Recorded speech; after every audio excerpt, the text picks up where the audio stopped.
Hello, everybody. This week on the Tim and Josh Show, Josh and I interview Marshal Younger, the showrunner of Adventures in Odyssey. It's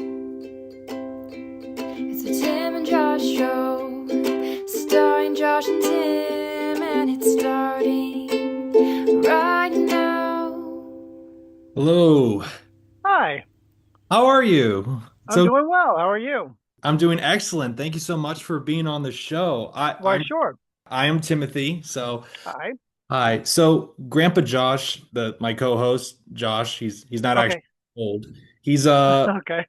he's running a little bit late on because he has his day job, so he might be Okay. in 5 or 10 minutes into the interview. But yeah, how That sounds fun. the first question is, how did you come up with the idea for Kidsboro, and how did you decide on the topic of economics? So I had written a screenplay, and I went through a phase where I wrote a bunch of screenplays, and I think this one in particular I wrote in grad school, and nothing ever came of it. It'll never see the light of day. But my friend read it, and the premise of it was it was a love story. It was kind of a romantic comedy, but there was a part of it where kids were creating their own. They were making their own movie, and there was a director, and there was it was like 10-year-old kids, but it was toward the beginning, and my friend, like, his eyes lit up when he was reading it because he said, "Oh, wow, this is gonna be cool because it's gonna be like everything is controlled by kids." But then it did. But then the movie went in a completely different direction and didn't do that. And Oh, so, and he was disappointed. He was going, "Oh, wow, I really would have enjoyed that." It was heading in the direction that I really liked.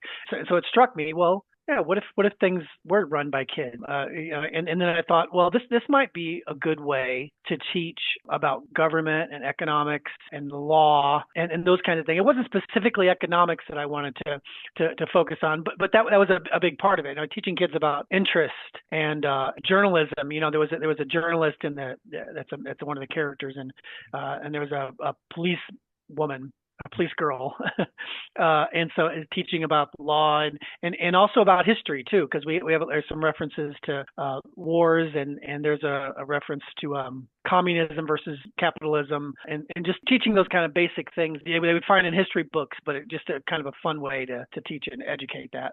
So that's where it came from.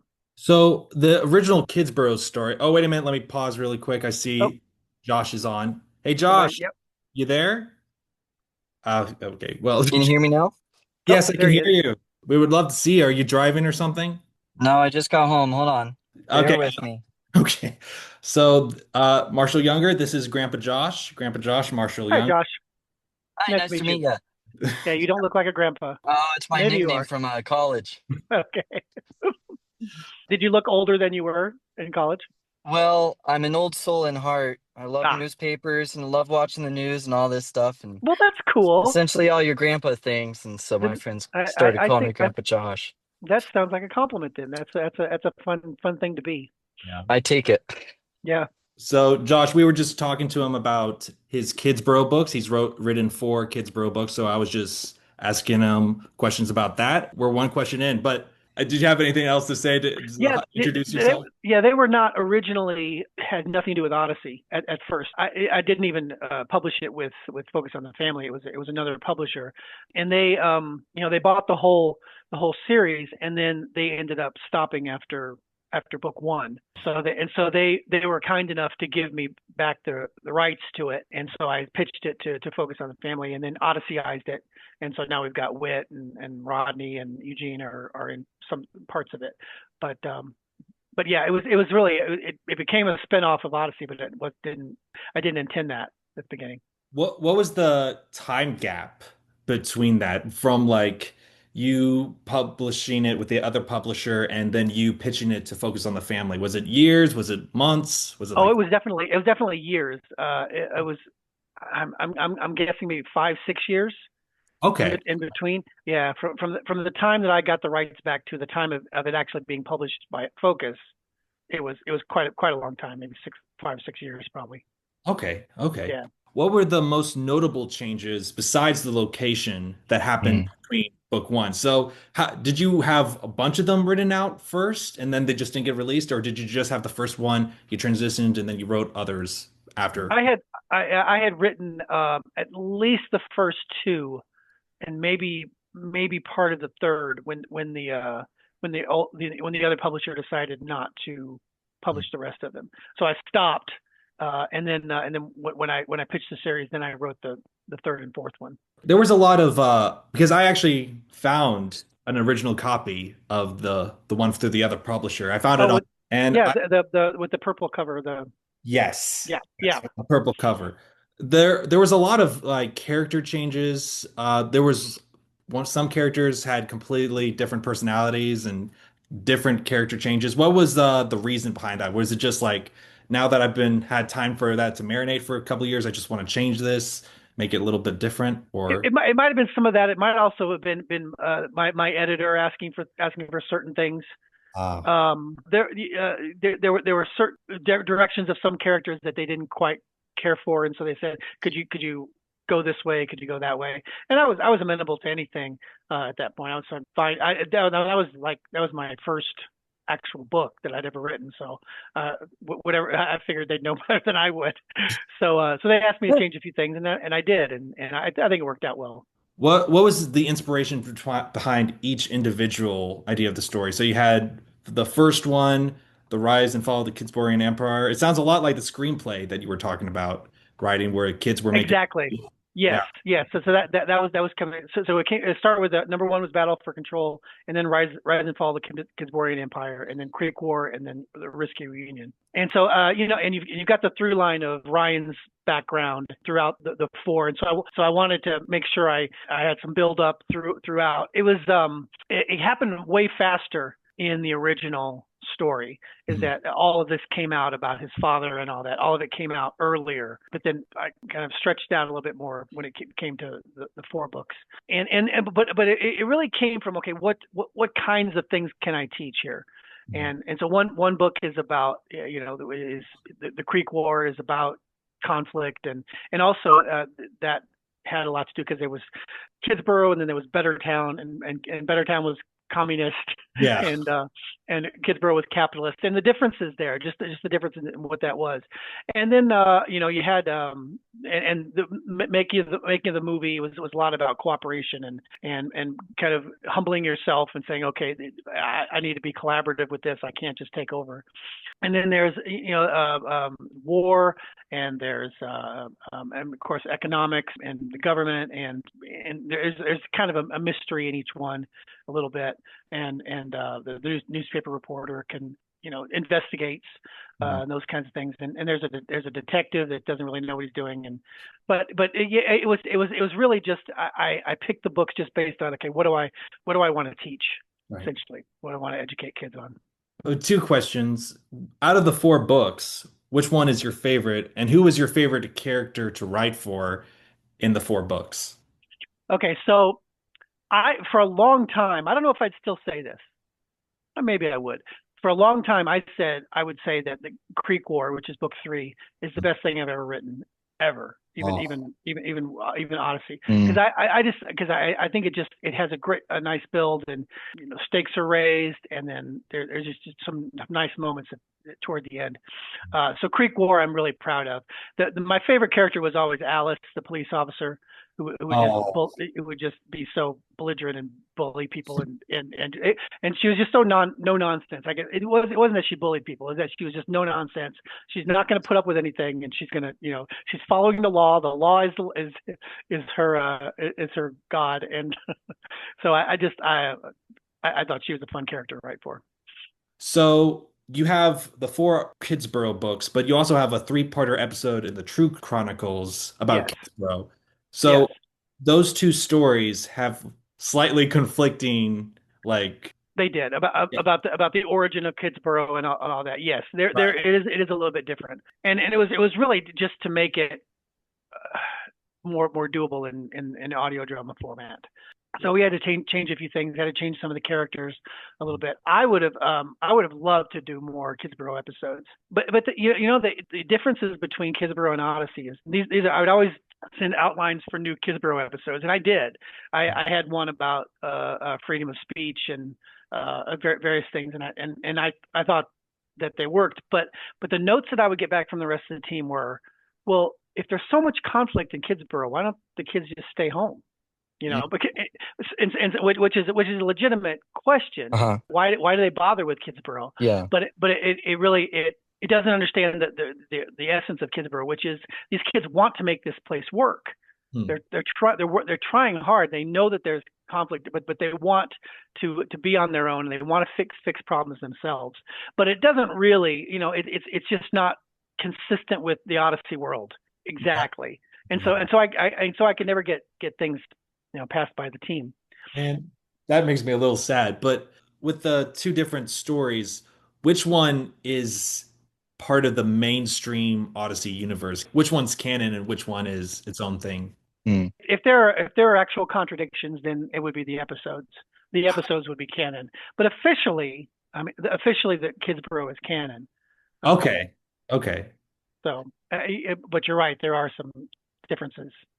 So does Ryan in the, I guess you already answered this question, but does Ryan in the audio drama also have the backstory with his before, like in California, like before he I came? would say yes. I mean, it's never mentioned, right? Oh, It's never mentioned in the episodes, oh. but I'd say yes. Yeah. And if I'd have been able to do some more, maybe that would have come out. But This is such an evil question. I have to ask it though. So okay, okay, there's a bit of a love triangle at the end of the four books between Jill, Ryan, and I want to say her name was Lauren, his like secretary or something. So oh right, yeah, yeah. so as the author, after those four books, which one does he end up with? Oh, Ryan ends up with Jill. He has to. He, Oh, it's got to be Jill. yeah, It's man, got that to be Jill. They have the nice moment. I don't know if I can't remember which book it is. They have a really nice moment where they kind of connect, and that would have, you know, I don't know if we would have ever seen any romance come alive, but yeah, Ryan's got to be with Jill. okay. Well, that actually makes me very happy to hear. Got that confirmed after all these years of wondering.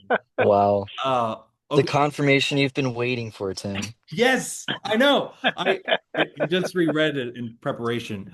Speaking of Ryan's love life, in the so right, so Speaking of, some this of is going to be the a great question. I can already tell. no. So the Kidsborough characters have kind of taken on a life of their own in Odyssey, Some of them, yeah, yeah, Nelson and Ryan. So Ryan has pursued the non-believer Jules Kendall. And so right. I'm just wondering, as the creator of that character, what are your thoughts on that? Do you think that's in character for him, or is that ever going to be like brought up in an episode, the fact that he pursued a non-believer? Does he know? Yeah, yeah. It's a little problematic that he went after Jules, and I think he sees something in her that maybe no other people don't see in Mm. her. But still, you're right. It is a little problematic he's setting himself to be unequally yoked Yeah. there with Jules. But yeah, but Jules is a charmer. I mean, she's I think he does kind of like her. So I know, but my boy, I felt betrayed when I heard that. I was like, no. Does he like betrayed because of Ryan or because of Buck? I felt betrayed because of Ryan because Okay. I'm like, what? He would do this? Does he know He that there's a he verse? should know better. You're right. He should know better. He should know Oh, better than pursue a non-Christian. But you know what? But here's the thing. If I think he probably had hope for her that she would one day become a Christian, Mm. and so maybe he made the mistake of doing the evangelism dating. oh. So We've seen a lot I of don't. that. I'm sorry. What, Josh? I said we've seen some of that happen in our Yeah, yeah. lifetime. But I don't think he would have actually officially dated her or gotten serious with her unless she became a believer. Okay. Yeah, I I think he would have dumped her at some point if she refused to do that. do you think that's ever going to be addressed in the No, mainstream? I don't think so. I Oh, don't I don't think so. I don't know if there's anything. I shouldn't say never. But I don't think there's really any future for Ryan and Jules. oh my But goodness. Okay, well, good, I'm good. sorry to disappoint you. No, no, no, no. I'm happy he doesn't end up with Jules. I would be very upset. I'm like, no, because he belongs. I mean, I love the character of Ryan and the guy who plays him, Adam Wiley. Mhm. I mean, he's got to be in his 30s, maybe even 40s at this point. but he still sounds a lot like a teenager. I love the actor. The actor is fantastic, and I love working with him. I wouldn't be surprised if we saw Ryan again, but I don't know if we're gonna go into the romance with the Jules thing. Yeah. So you already kind of answered this a little bit, Okay. but if you got to write a fifth Kidsboro book, would you, or and what would it be? Oh, absolutely. I would love to write some more, but I don't know if we'll ever. It's got to be commissioned by Focus on the Family. They have to say, hey, can you write some more? And I don't. I honestly I don't even know how well they did, how well they sold. So Focus might say, well, why would we put any more money into this bomb? Mm. I don't know. But I'd love to write some, and I would love to write that freedom of speech episode book. Would like Jill, I guess, would that be kind of like a journalism? Yeah, it's something like that. Yeah, yeah. And I wrote a whole outline, but it was rejected. Oh man. I'm hoping that one day we'll get a return to Odyssey, like or Teenage Ryan returns to. I'd love to do that, or Sorry. even as a spinoff or something like that. But So anyway, we'll see. how does that process work where I guess my question is, what are the similarities when you present a project for a book and when you present a project for an audio drama? Are there similarities or are they completely different ball games? Well, I mean, first of all, I work with the team, for the audio drama team all the time. So that's a lot easier. I mean, I could just say, in a meeting, I could say, hey, I want to do an episode about this, and this, and this is what happens.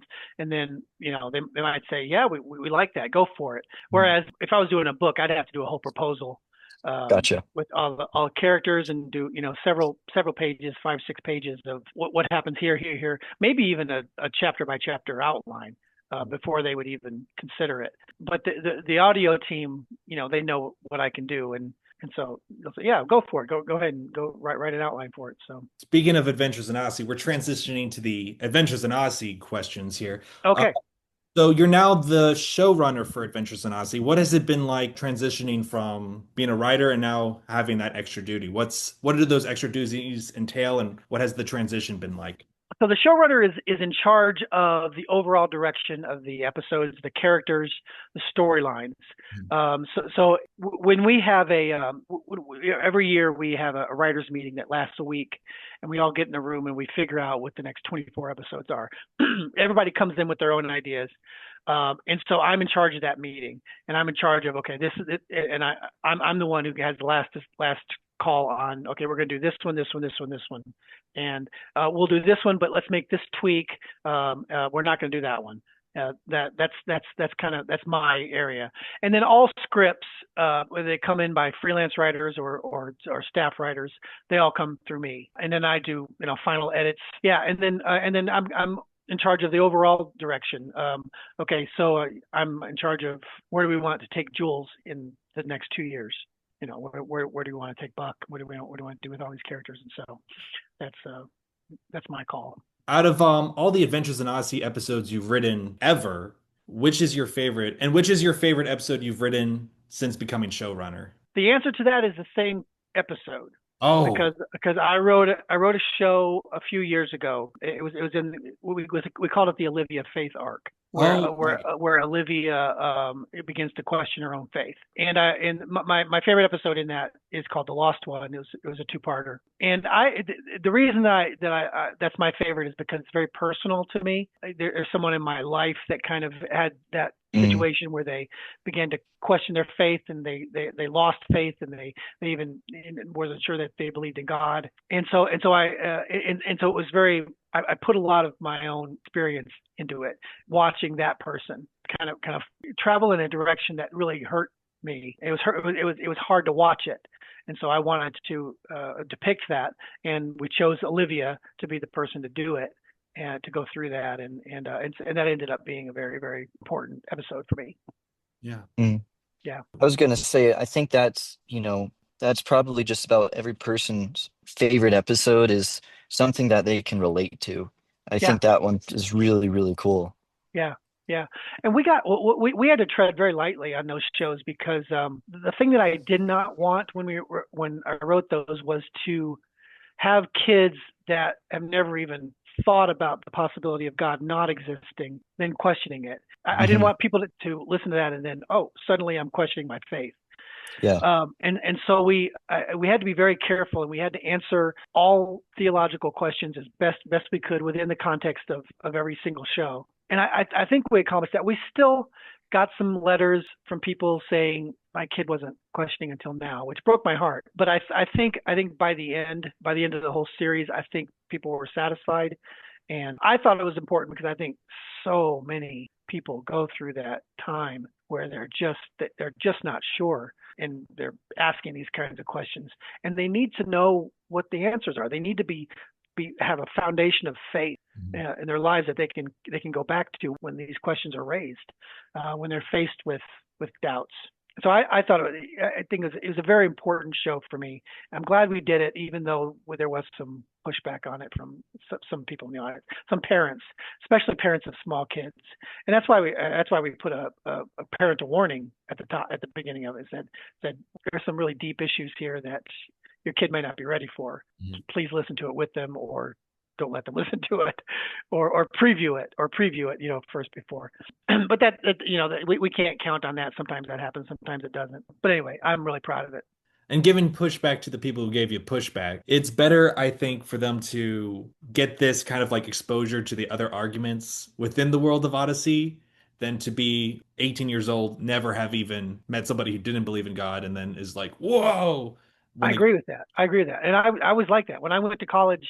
I went to the same church my whole life because my dad's a preacher, and I didn't know that there were other things to believe. I mean, I knew that there were people that weren't Christians and they weren't believers at all, but I didn't know, I didn't know the arguments about whether or not there was a God, those kinds of things. And when I went to college, I was shell shocked. I didn't know that this existed, and so I had to work through it on my own. And maybe these shows would help with that. Going off what was your favorite episode? Who's your favorite character of all time? Out of all Oh, the characters. I love Wooten. I love writing for Wooten. He's just so random, and he doesn't have to make sense except to himself. And so you don't have to obey all the rules of logic with him. When people make notes on it, when the team makes notes on stuff, it's always, I don't think this character would say that. Well, with Wooten, you have no idea what he's going to say. He will say anything at any time for any reason. And I've really caught on. I feel like I've caught on to the rhythm of who Wooten is, and plus I love working with Jess Harnell, who plays him, is the actor who plays him. Just an incredible talent, and one of the big names in Hollywood voiceover. He has hundreds and hundreds of credits. Yeah, and he's very, very respected. And anyway, he can do anything. So I love working with him. He also ad libs a lot. If he will do it. Um, he'll do the script as written one time, and then the second take he'll ad lib some things, and then the third take he'll go off, and usually it's brilliant. So I'm going into a lot of the favorites right now, but what is okay. your favorite episode that was written by another writer? Well, it has to be, and this is probably my favorite episode of all time, even over all of mine. Is the time has come with Eugene becoming a Christian. Just brilliant. Such a beautiful moment when he becomes a Christian, and everybody's around him, and it's just I think Paul McCusker just nailed that show so much. Still, it still brings me to tears every time I listen to it. So yeah, and plus I mean it's such an impactful episode. We've gotten letters from people who said I became a Christian when Eugene became a Christian. Because Wow. for whatever reason, there's so many people that relate to him. And Mm. so yeah, that one I love Wooten and no no Eugene and Katrina's wedding, for better or for worse. Love that show. I love Family Values, Phil Lawler's with the Rathbones and the Johnsons going for Family of the Year. That's a hilarious show. Well, anyway, yeah, those are some of my favorites. That is something about the Eugene character. I loved Will Ryan as Eugene. Yeah, He's my favorite character, I think, of all is time. he? Yeah, that you agree with a lot of people. So at the 1000th live show, I might be wrong about this, but I think somebody leaked that there was going to be another animated Adventures in Odyssey show. Is that It right? wasn't it wasn't leaked. It was actually announced at the Okay, at okay. the live show. Yeah. So we're working on that now. So there's going to be a feature film. Oh, no way. It's going to be a feature film that'll be in theaters. I think it'll probably be a limited release, but it'll be in theaters. Now, don't quote me on this, but they're looking at May of next year. Oh, Okay. goodness. Uh, That's awesome. so there's a feature. It's a 90-minute feature, and Dave Arnold's writing that one, or it has written that one. It's already been recorded. The voice actors have been Yeah. recorded, and then it's going to be a series after that, which will so 13 episodes after the feature, and then don't quote me on this either because this has not even been decided yet, but we may still give it to Netflix or sell it to Netflix or Hulu or something like that. So it'll be a series on one of those Oh my platforms. goodness. Is there anything you can tell us about the plot, or is it all under wraps for right now? Well, okay, well, I'll tell you one. I'll tell you one thing about it, and that is that it takes place when the Whitakers first come to Odyssey. It's a prequel to the radio show. So it's still so Jenny's still alive. Oh Uh, man. yeah, Oh, and so there you go. I'll take it. That is great. Okay. Yeah. What is your favorite writing that you've done outside of Odyssey and Kidsboro? Um, when there was a period of time when I wasn't on staff for Focus, and so I was a freelance writer, and so I dabbled in a whole bunch of things. I wrote some movies, I wrote some TV, I wrote some plays and books and magazine articles, all sorts of stuff. And I do love writing screenplays, and I've written a couple that I'm really proud of. I've had six that have actually been produced, feature length movies. Six that have been Wow. produced. Two of them I'm proud of. The other four not so much. But yeah, there's one of them is a romantic comedy, and then the other one is a faith-based comedy. The romantic comedy is called The Matchbreaker. I think it's I think it's on Amazon Prime. Match break. Okay. Okay. The Matchbreaker. Yeah, don't quote me on that either, but I think it's on Amazon Prime. And the other one is called Heaven Bound, which is the faith-based comedy, and that I know one that one. might be on PureFlix. Is that the one where there's like a dog and like does it Yeah. die? And it also has the guy who wrote Wooten in it. Yes. Yeah. I He was my know writing that. partner. He's my writing partner. Yeah. I know that movie. I didn't know that you wrote it. Oh my Oh, goodness. really? Oh, Yeah. fantastic. Wow. Wow. What do you know? Okay. How much do you write in a day? It depends on what you call writing. Mm. Because if I'm not working on my own stuff, then I'm looking through and making notes and coming up with ideas for other people's stuff.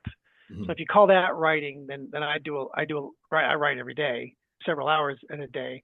So yeah, so if I'm writing my own script, if I have like a solid outline and I'm going to script, I can usually finish a first draft in 3 or 4 days Oh wow. of my own stuff. But actually, most of my time is not writing my own stuff. It's looking at other people's stuff. Mm. That's another question I had. How do you give feedback to what other people have written without being a jerk? Without being a jerk. Is that Yeah. what you said? Yeah, I mean, we have a shorthand now on the team that we can get away with stuff.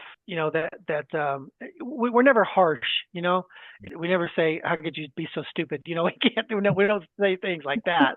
But we say, I think this would work better. I think this, and a lot of times there's a discussion. I get there are plenty of times when the writers will push back and say, "I don't agree with this note," and then we talk it through and we figure out either a compromise or I decide, oh, you know what, you're right, that is better, or they'll say, yeah, you're right, that's better. It's just the advantage of working with these people for so long is Mhm. Mm.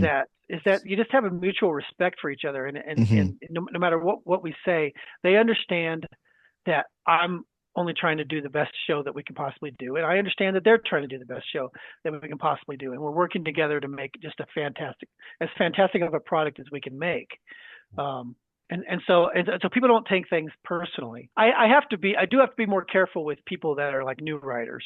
My language, not that my language is harsh with anybody else, but I do watch the way I say things. So I mean, so you just have to parse your words a little bit. But everybody also, it's also because everybody's really professional, and we understand not everything works that we're going to write down. How much feedback is typically given to each episode? Is it like, oh wow, I only had to make 2 notes that entire script, great job? Or is it kind of like it's typically 10 plus notes every episode? Or Okay, the average, I would say that on a 30-page script, and okay, let me go back a little bit. Mhm. So if say Kathy Buchanan writes a script and sends it in, I'll send it off to Dave Arnold, I'll send it off to Nathan Hubler, and I'll read it myself. And a lot of times, Abby Geiger, who's our new writer, I'll send it to her as well, and I'll say, would you make notes on this? When I get it back, it's not at all unusual to get 100 notes on a 30-page script.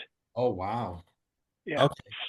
And it's in a lot of time now a lot of times people have the same note, and some of the notes are also, oh, this is a really good joke. We sprinkle those in if we're impressed by something. But yeah, 100 notes is not unusual at all. It's just, I mean, people just really parse it, and they look at the lines very carefully, and they think, Mhm. okay, yeah, I'm not quite sure that joke works. Let's try to come up with something else. What we try to do when we're making notes is that we try to make suggestions. Okay, this doesn't quite work, but maybe you could go in this direction. It's a lot. It makes it a lot go down a little easier if it's not just wrong, wrong, wrong, wrong, wrong, wrong. It's yeah, this doesn't quite work, but maybe you could switch it to Mm. this. So it's part of, again, that's part of being a team and trying to work together. How do you write emotional scenes, like scenes that are supposed to draw out an emotion? The thing that I've found is the more details you get into, the more emotional you can get over it. Let me explain that a little bit further. I've watched a lot of like faith-based movies and faith-based just material, and the trap that I feel like a lot of them get into is that everybody just says exactly what's on their minds, and they say out loud, "I'm so sad because he left. I can't," and people are more subtle than that usually. Mm. And so getting into detail, it's like I was trying to come up with an example right off the top of my head. I could barely get up this morning or something like that. It's describing the experience as opposed to telling the experience. And I think that's the key to really emotional things is to what are the details of it. But I feel like that in movies that I really love, I feel like it's the what was somebody's last words, as opposed to how they died. What were they thinking of? What was on their minds? What do people? I'm very fascinated with what people say on their deathbeds, Mm. because that shows what's important to them. And I don't know, it's just that's what I try to emphasize with new writers that come in is don't tell me what this person is feeling. Show me what this person is feeling by Yeah. their actions, details in their lives that show us something about their mental state. So, with leading a team in writing, let's say again, there's another aspiring writer and they want to lead a team like you are. What are some just little popcorn advice for doing that? Yeah. So you get the team. The most collaborative part Mhm. of writing an episode or a storyline is at the beginning. Okay, so that's where you brainstorm, you come together, and you don't shoot down ideas immediately. That come out. You say, okay, oh, that's good, that's good, that's good. Let's get it all out, because that's when you're just inventing and anything goes. You get to the point where you're weeding out the bad ideas, and you're keeping the good ones, and then you get it down to what is a coherent episode. But at the beginning, let people be who they are and let them throw things out. And then you let people work on their own. The way we do it with Odyssey is that like I said, we have a writers meeting every year, and then the writers go off on their own. We don't collaborate on outlines.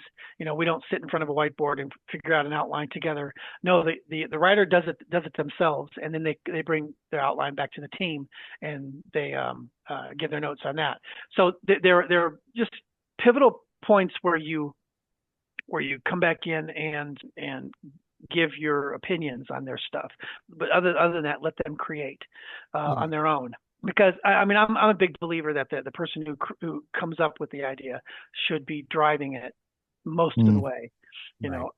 There are and there does come times when it feels like, okay, this writer did a great job up to this point, but then they kind of lost their way in the last scene, something like that, where you have to kind of take over and say, okay, I rewrote that last scene.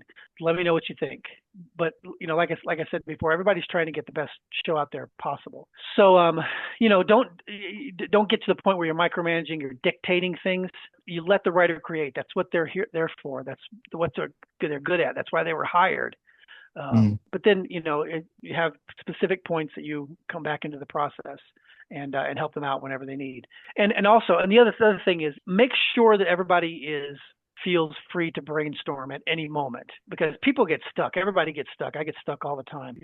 Get writer's block. And it's wonderful to be able to say, hey, can you go to a conference room with me and brainstorm just for a few minutes on how I can get out of this situation. As showrunner, I've tried to make people comfortable in doing that and being able to say, okay, I'm stuck. Can you come and help me? And then we'll go off and we'll figure it out. So yeah. So most writers don't get anywhere. So what do you think is the number one thing that keeps people from succeeding in the realm of writing? Giving up before they're good at their craft, not Mm, mm, putting in the work, being good at their craft. Because it just takes time, and there's a lot of writing to do. I've probably 12 to 15 full length screenplays that I've written that are in my attic that will never see the light of day. No one will mm, ever produce it. I chalk that up as practice. yeah. It's been disappointing every time when it goes nowhere, but it also, some of these scripts we send to people, and then they say, well, I don't want to do your idea, but you're a decent writer. Maybe you could do this project. And Mm, that's how I've gotten, several screenplays, because I would write their idea as opposed to my idea. But got to be good at your craft. Steve Martin says something really interesting. People come up to him and they say, well, I want to get into movie making or whatever. And mhm, what is your advice? Thinking that he's going to say, well, first of all, you need to get an agent, and then you got to do this, take these steps. And mhm, he always says, no, be so good that they can't ignore you. mm, So it's a matter of getting good at your craft and putting in the work and reading books on it, and following the rules. You got to know the rules before you can break the rules. Following the rules and just creating and creating and creating, and also doing different genres. That'd be my other piece of advice, is to not get stuck in one genre, not get stuck in one type of writing. If you want to be a writer, write all sorts of different things. Write poetry, write a journal, write short stories, write scripts, write TV scripts, whatever. Write everything that you can, because you never know where the opportunities are going to come out.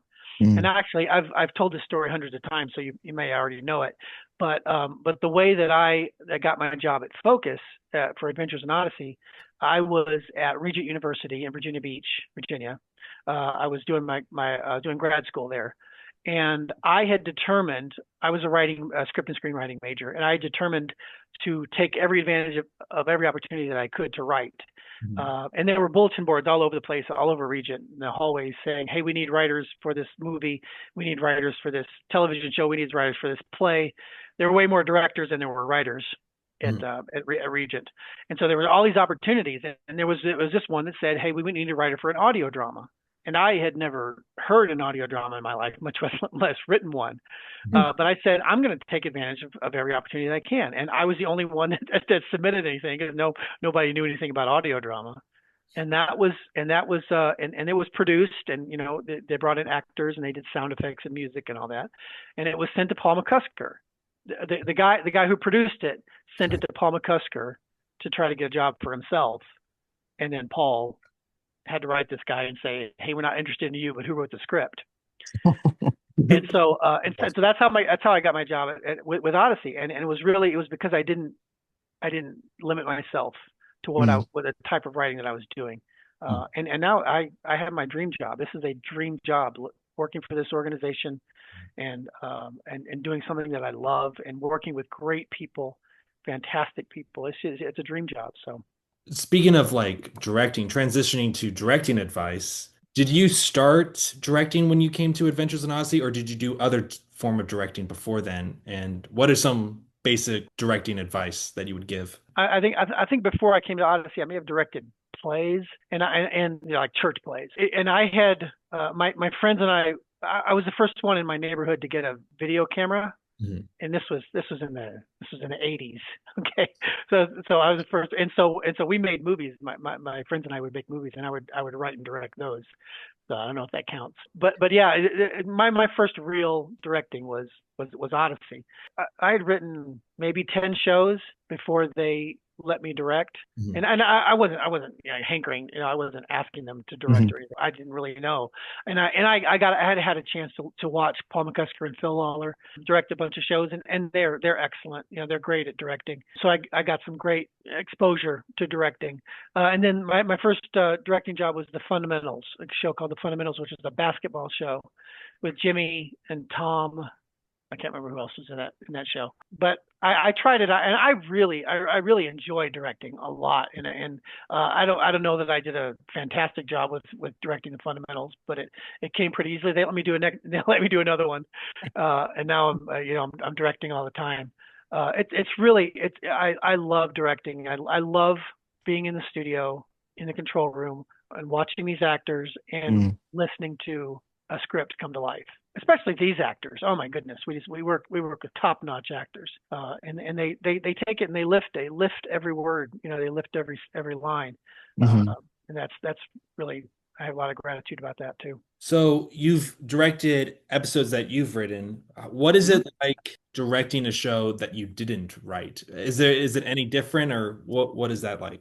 It is different, and it's a little bit intimidating because you don't want to mess up somebody's vision, you know. Right. Mm.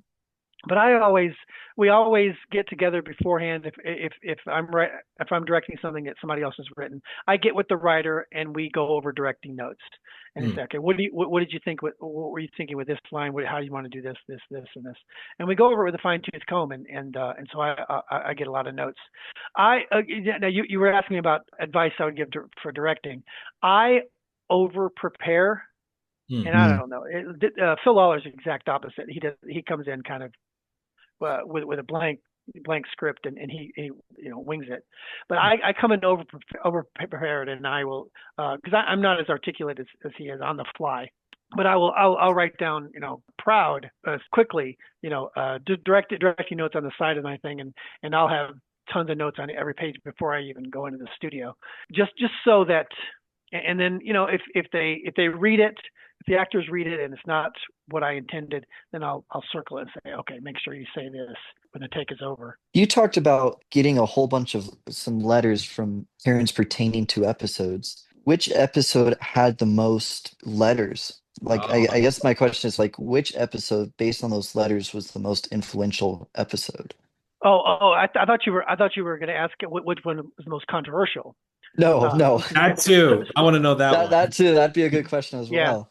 Well, controversial wise, we got a lot of letters when we were doing the Novacom series because people were just asking, and understandably, they're saying, "What's the point of this? What are my kids supposed to get out of this?" And we take every criticism seriously. We really do. Hmm. A lot of them we kind of go, okay, I get where he's coming from, but we got to do it this way. And so Novacom was a big one. I think about early on with the Officer Harley. Yeah. um, yeah, Hmm. it portraying a police officer as adult was problematic, and so we ended up changing a whole bunch of stuff. But you weren't asking about controversy. You were asking about which ones like were the most influential. Yeah. Um, it's a lot of times it's the salvation shows. It's when somebody becomes a Christian. That's our audience loves that.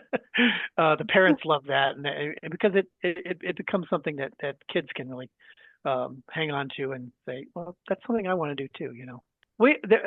Going back to controversial ones, we got some negative letters about when the Barclays were when he was a pastor. Barclay was Mhm. kind of an interim pastor in Odyssey, Mhm. and like the show Preacher's Kid, where they burned down a house. And how the portrayal of preachers' families and that kind of stuff was a little bit Mm. controversial. The ones that we get the greatest response for are the long sagas. 28 Hours was a favorite, which came out a few years ago. Love That Kathy did. People loved that, and they really do respond to Novacom and the Green Ring Conspiracy and the Black Earth Chronicles and all that. We get tons of mail and emails and all sorts of stuff about those things. We got into a little bit of trouble with the Buck and Jewel stuff because people are saying, yeah, this is getting too old for my kids. This is getting into teen it. issues. They're getting a little tired of Jewel's angst, and I get that. I get that. And so hopefully we'll come to a satisfying conclusion with those story arcs, that people will appreciate them. But yeah, there are times when we just got a letter. This was kind of funny because they said, I don't like this new show, The Case of the Secret Room. My kid was scared, and we said, this new show that was like 35 years ago. We did that show. That's another funny thing about, you never know what people are listening to. We Mm. don't you don't know what order they come in, especially when they're listening like on the radio. Because on the Mhm. radio it starts with Wits Flop, episode 1, and Right. goes all the way to episode 1000, and then it goes back to 1. And so you never know what people are listening to. And so when you get criticisms like, I don't like the way the kids in Odyssey always bark at each other.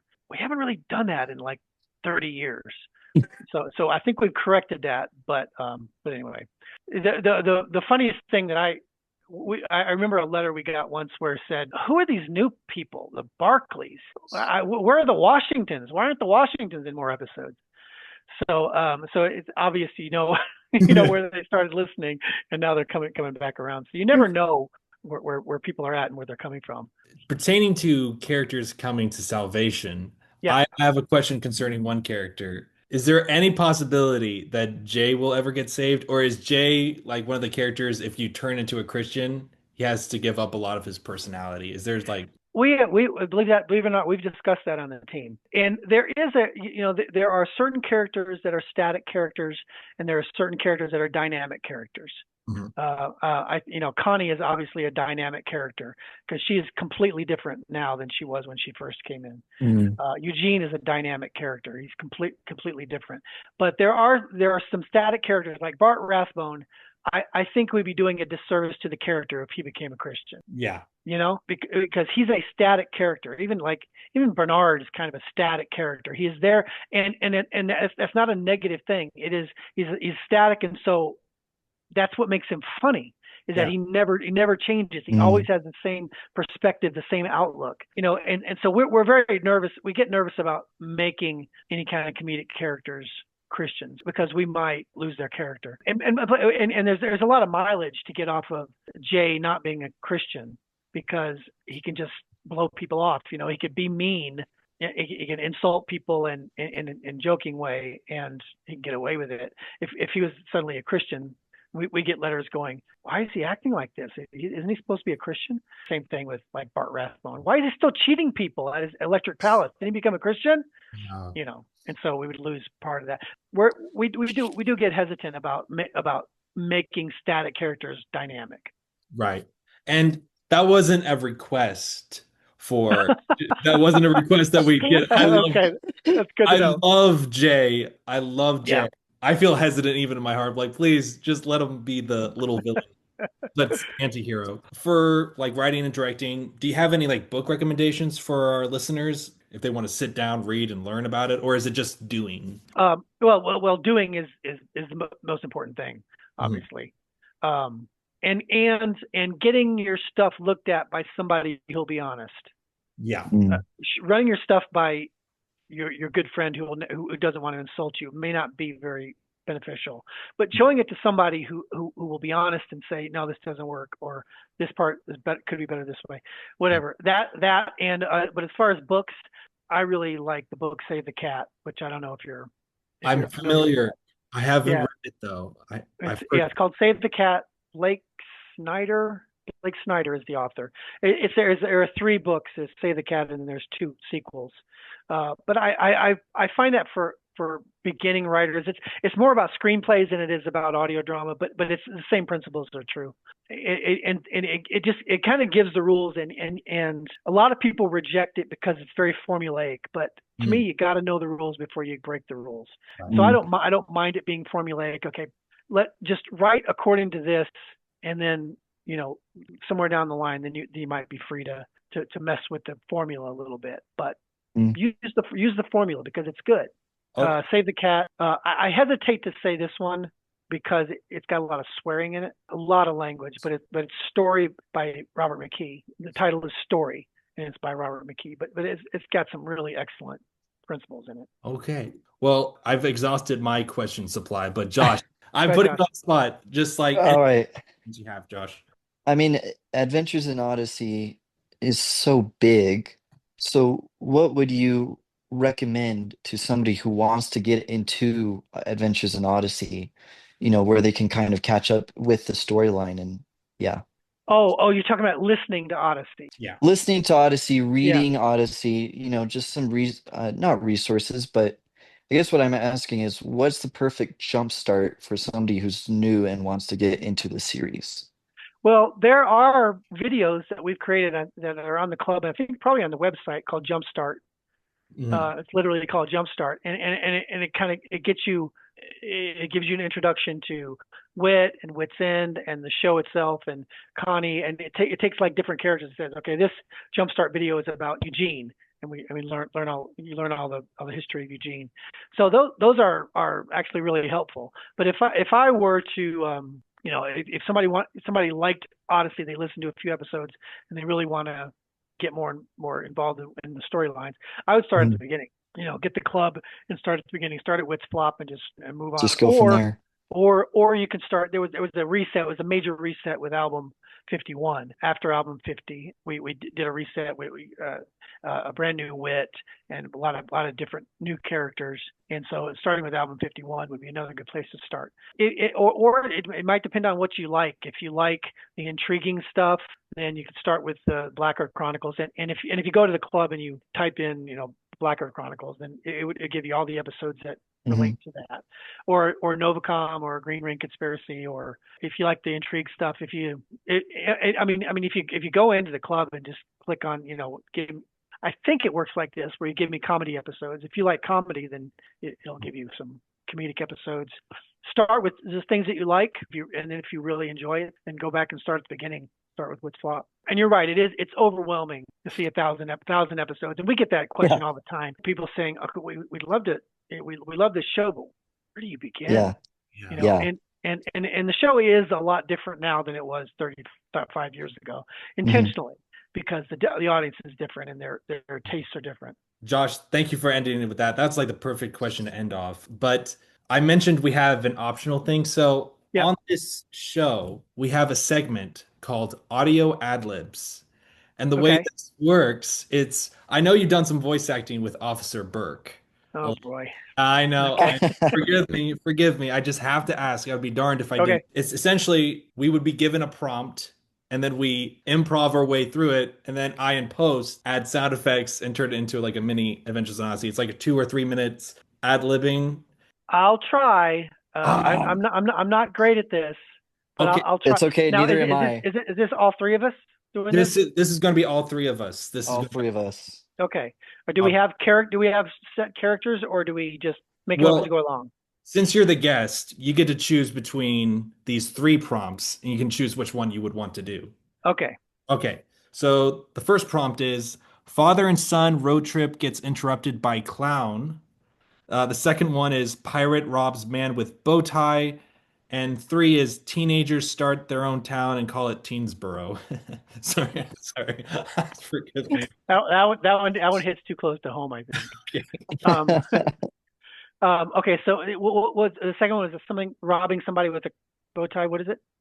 Pirate robs man with bow tie. Not necessarily he's robbing a man with a bow tie, but a man with a bow tie is being robbed. Does that make sense? A man wearing a bow tie. Okay. So I the phrased that wrong. the pirates doesn't have the bow tie. It's the man that has the No, bow yeah, tie. exactly. Man, Okay. I don't know why I Okay. make these things so Could confusing. you imagine a pirate with a bow tie? Yeah. That's That might be Well, we funny. that's could. some We could imagery. switch it to that. We could turn it. I'm robbing you with my bow tie. My bow Oh tie? I said man. it wrong. Two pirates robbing one man with a bow tie. Is that what we're All doing? right, put your pirate voice on. In three, two, one. Arg! Do you see that little man right there wearing the bow tie? Do you see him, Josh? Arg! Arg, I sure do. Well, let's go steal his bow tie right off his neck and put it That's in. a very nice bow tie, I say. Let's go walking. We're walking over. We're walking. Hey, you! You! Yeah. Yeah! Give me your bow tie or it takes me blade. Arg! It's my favorite bow tie. I love this bow tie. That's why I want it, because it's so beautiful. It's got polka dots, so give it over. Arr. My mother gave me this bow tie when I was 6 years old. Cry me a river. I will not give you this bow tie. Take my life, but do not take my bow tie. You're putting me in an awkward situation. I've done some terrible things, but I've never killed somebody for a bow tie. So Josh, can you just like kick him a little bit to see if we can wear him down? Kick him. Kick him. Come on.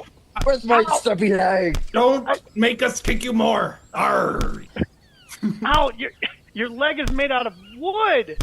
Arg, he got bit by a shark a couple of days ago. Arg. A couple of days ago. We don't believe it. You recovered very well. Look, obviously God is with you. Why are you doing this? Because we love bow ties. Arg. We're part of the Pirates Who Love Bow Ties Club. So just hand it over, or we'll kick you again. I know a bow tie store. Okay, why don't you go rob the bow tie? And I have a cousin who loves bow ties. He loves getting robbed, and he wears bow ties every day. I've never just down the street on the left. Just down the street, yes. His name is George. Down the street on Bow Tie Boulevard. Let's go, Josh. Arr. Let's go. Yes. Thank you, man. Bye. Have a nice day. End scene. Wow. Oh my gosh. That went in directions that I did not anticipate. I did not. They never do. Marshal Younger, thank you so much for being on the show. It was Thank you so much. My goodness. It was a lot of fun. Thank you so much, and I appreciate your well thought out questions. Thank you. Well, I guess we better let you go because I know you got the rest of your evening all set. But sir, right. I can't wait to listen to the next episodes you're working on. So God bless you. I'm excited about it too. All right. Thanks, Tim. Thanks, Josh. All right. Thank you. Bye. All right. Bye.